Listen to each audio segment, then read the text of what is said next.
আম ফলে গাছের উপর, কুমড়ো ফলে চালে, সোশ্যাল মিডিয়া আবালে ভরা, এই অনন্যার মতো বালি।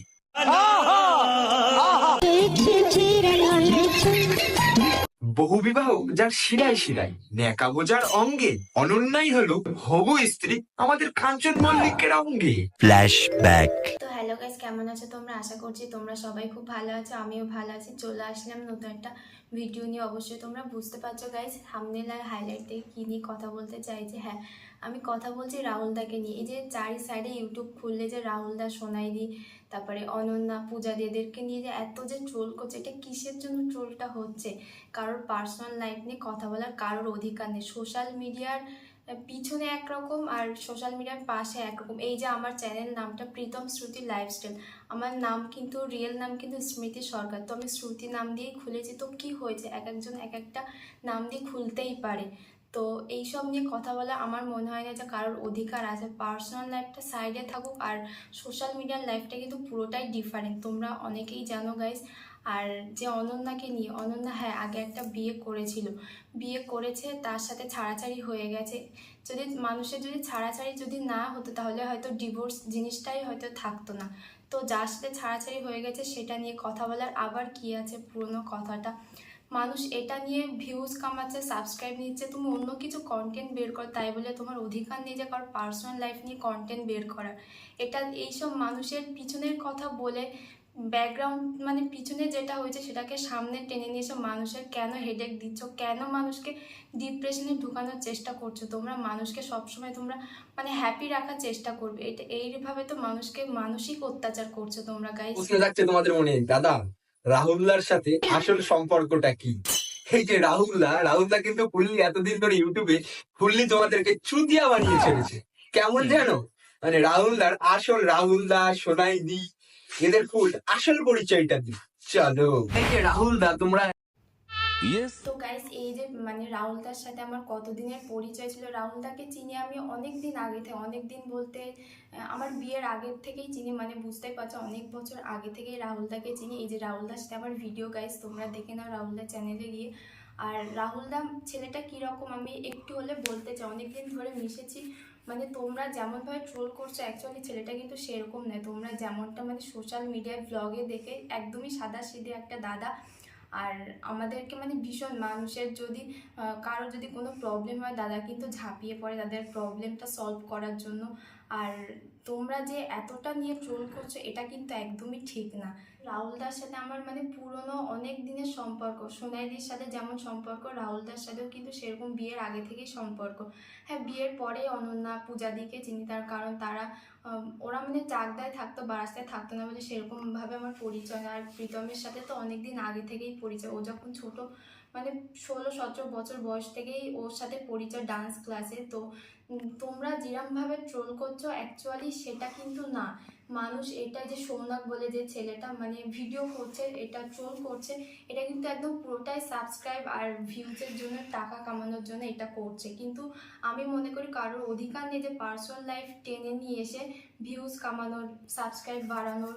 এটা জাস্ট টাকার জন্য, লোভের জন্য করছে। আর যে প্রদীপের না না না, সবই ঠিক ছিল, সবই ঠিক ছিল, আমি বলি সবই ঠিক ছিল, সবই ঠিক ছিল। রোস্ট করতে পারে, তুমি ভুল বলছো। রোস্ট পার্সোনালভাবে রোস্ট করছে, পার্সোনালভাবে রোস্ট করাটা কী বলো, পার্সোনালভাবে না বলছি, রোস্ট করুক রাহুলদা, সোনাইদি পার্সোনালভাবে করছে, ওদেরকে পার্সোনালভাবে করুক। তো ফ্যামিলিতে চলে গেছে জিনিসটা, তুমি সেটা বলতে চাও।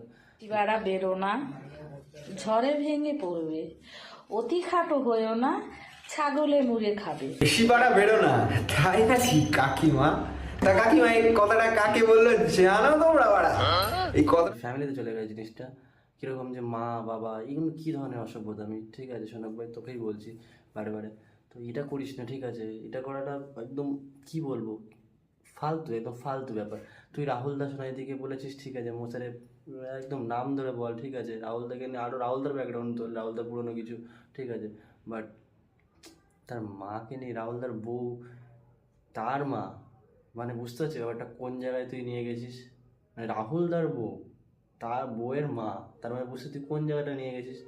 তো তোকে বেশি কথা বলবো না, তুমি বলছো তুমি আমিও বলো। যদি আমি যদি সৌনক দাদার মাকে নিয়ে উল্টো পাল্টা কথা বলে, অবশ্যই তোমার মাইন্ডে লাগবে। আর যে জন্ম দিয়েছে তাকে যদি কেউ যদি উল্টো পাল্টা কিছু বলে, অবশ্যই বুঝতে পারছো সে কতটা খচে যেতে পারে। তো এইসব নিয়ে বন্ধ করে, এইসব ট্রোল করা বন্ধ করে দাও। তোমার অবশ্যই রোস্ট করার অধিকার আছে, কিন্তু এইরকম ভাবে রোস্ট করো না যে মায়ের মানে একদম মাকে নিয়ে অ্যাটাক করছো তোমরা, এরকম করো না। মানুষটা দিন দিন ডিপ্রেশনের মধ্যে ঢুকে যায়। তোমরা হয়তো ভাবছো যে আমি রাহুলদার দিকে কথা বলছি, একদমই না, আমি দু সাইডেই কথা বলছি। তোমরা গাইস কমেন্ট করে জানাও যে অ্যাকচুয়ালি কেমন ধরনের কথা বলেছে। আমি কিন্তু পুরো রাহুলদার হয়ে কথা বলিনি বা সৌনকের হয়ে কথা বলিনি, আমি শুধু বলছি যে জন্ম দিয়েছে তাকে নিয়ে কথা বলার অধিকার তোমারও নেই, আমারও নেই, কারোরই নেই। তো অনন্যার জায়গাটা অনন্যার জায়গায় রাখো, আর রাহুলদার জায়গাটা রাহুলদার রাখতে দিকেই দাও। রাখো। হ্যাঁ হ্যাঁ, রাহুলদার নাম হচ্ছে হোসেন, হ্যাঁ মোশাররফ। মোশাররফ হোসেন, আর সোনাইদের নাম হচ্ছে বুলটি চক্রবর্তী। তো কি হয়েছে, নাম থাকতেই পারে, একটা পার্সোনাল নাম থাকতেই পারে। হ্যাঁ, এটাই হচ্ছে ওদের ডকুমেন্টের নাম।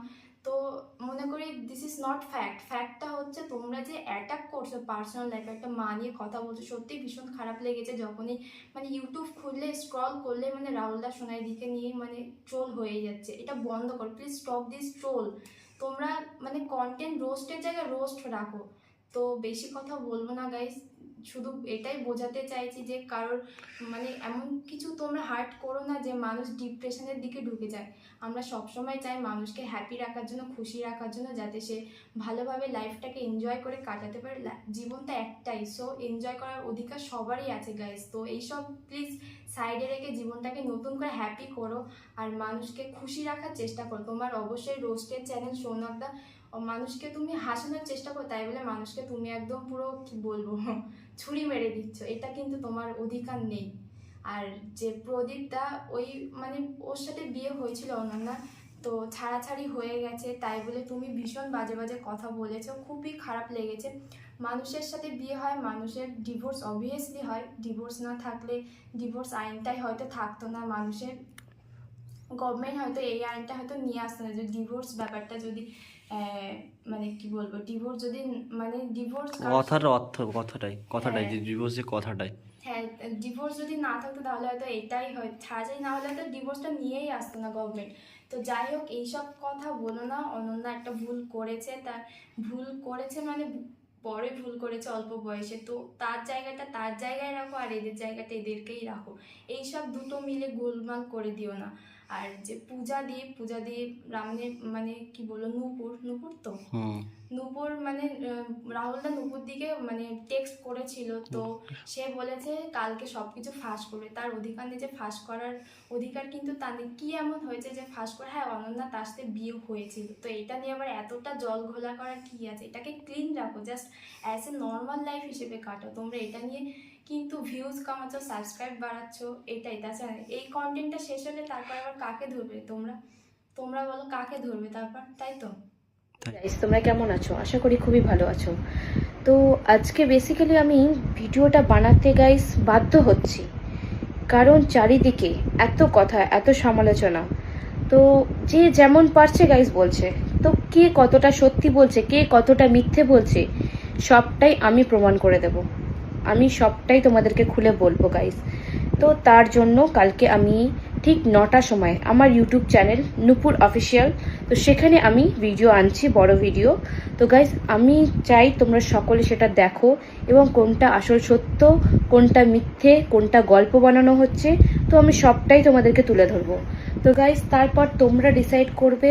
আমি যদি কিছু ভুল বলে থাকি তো সেটাও তোমরা আমাকে বলবে, আর যদি তোমরা কিছু জানতে চাও তো সেটাও তোমরা আমাকে কমেন্ট করে জানিও।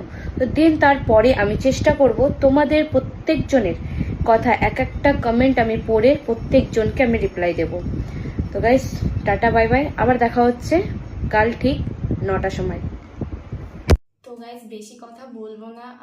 আমি এখন রাত 12টা বাজে, ভিডিওটা ভীষণ ইম্পর্টেন্ট আমার মনে হচ্ছিল বানানোর দরকার, তাই আমি বানিয়েছি। কারণ রাহুলদার পাশের বাড়িতেই থাকি, ভীষণ খারাপ লাগছে যে দাদা দিন দিন ভেঙে পড়ছে, সেই জন্য আমি ভিডিওটা বানাচ্ছি।